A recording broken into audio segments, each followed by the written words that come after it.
त्या विरोधात ते आंदोलन करतायत. तुम्ही कसं बघता? महायुतीतले नेते टीका करतात त्यांच्यावर. महायुतीतले लोक तर टीका करणार ना. रोहित पवारांची बाजू चूक आहे असं सांगून दाखवा महायुतीच्या लोकांनी. कर्जमाफी फसवी आहे की नाही सांगून दाखवा. ही कर्जमाफी आहे का कर्ज वसुली आहे महायुतीच्या नेत्याने समजून सांगावं. 2019 ते 2025 कोणत्या अँगल लावली? कर्जमाफीला कोणतीही मुदत नसते. कर्जमाफी 2019 ची काही जणांची बाकी, 2017 ची बाकी, 2008 ची बाकी. बरं, आता तुम्ही कर्ज ज्यांनी काढलेलं आहे, जर त्याच्याकडे 2 लाख 3 लाख झालं तर तुम्ही 2.5 लाख भरा, मग 50,000 माफ करतो, म्हणजे वसुलीच झाली ना. त्याच्यामुळं मला असं वाटतं रोहित पवारांनी जे आंदोलन हाती घेतलं ते बरोबर आहे. कारण सत्ताधारी पक्षाच्या लोकांची भाषणं आठवा, नाही तर दाखवतो आम्ही तुम्हाला. विधानसभेच्या आधी 7-12 करू, कोरा कोरा कोरा म्हणत होते. करा ना कोरा, कोणी थांबवलं? शेतकऱ्यांना कर्ज मिळत नाहीये, मोठ्या अडचणी येतात. ज्या शेतकऱ्यांवर बोज आहे त्यांना तर बँक दारात पण उभं राहू देत नाही. मोठी अडचण हा तांत्रिक निश्चित अडचण आहे. कारण आता खरीपासाठी कर्जाची आवश्यकता जून महिन्याच्या सुरुवातीला असते.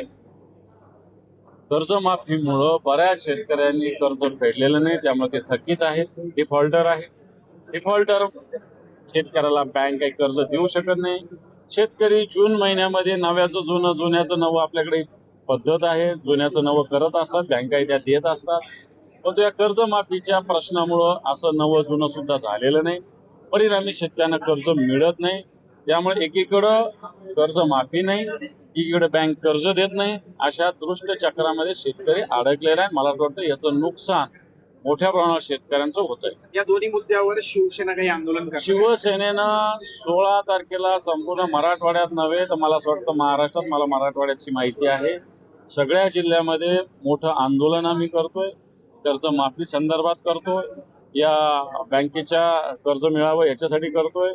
वीज मिळत नाही अखंडपणे, त्याच्यावर आम्ही आंदोलन करतोय. जो 33,000 कोटीचं पॅकेज सरकारने दिलं होतं त्याच्याविषयी सुद्धा आम्ही आंदोलन 16 तारखेला संपूर्ण मराठवाड्यात करतो. तुम्ही विधिमंडळात असता, कितीपर्यंत कर्जमाफी होणार आहे? कारण सरकारने जे दिलेले दावे होते, दिवस होते, ते सगळे निघून गेले. सरकारचे दावे एकदम निघून गेले काय? सरकारने नुसते घोषणा, पोकळ आश्वासनच दिलेले. झालं कुठं? कोणत्या बँकेत कर्ज माफ झालेलं आहे? एखाद्या शेतकरी दाखवा तुम्ही. आणि जेही कर्जमाफीच्या अटी शर्ती ठेवून पुढे कर्जमाफी होते. उद्धवजी ठाकरे साहेबांनी एका थंबवर कर्जमाफी दिली होती 2 लाखाची. चला ठीक आहे, तुम्ही सगळं नाही करत, एका थंबवर 2 लाखाचं सरसकट कर्ज माफ करा शेतकऱ्यांचं. तेही करत नाही आहे.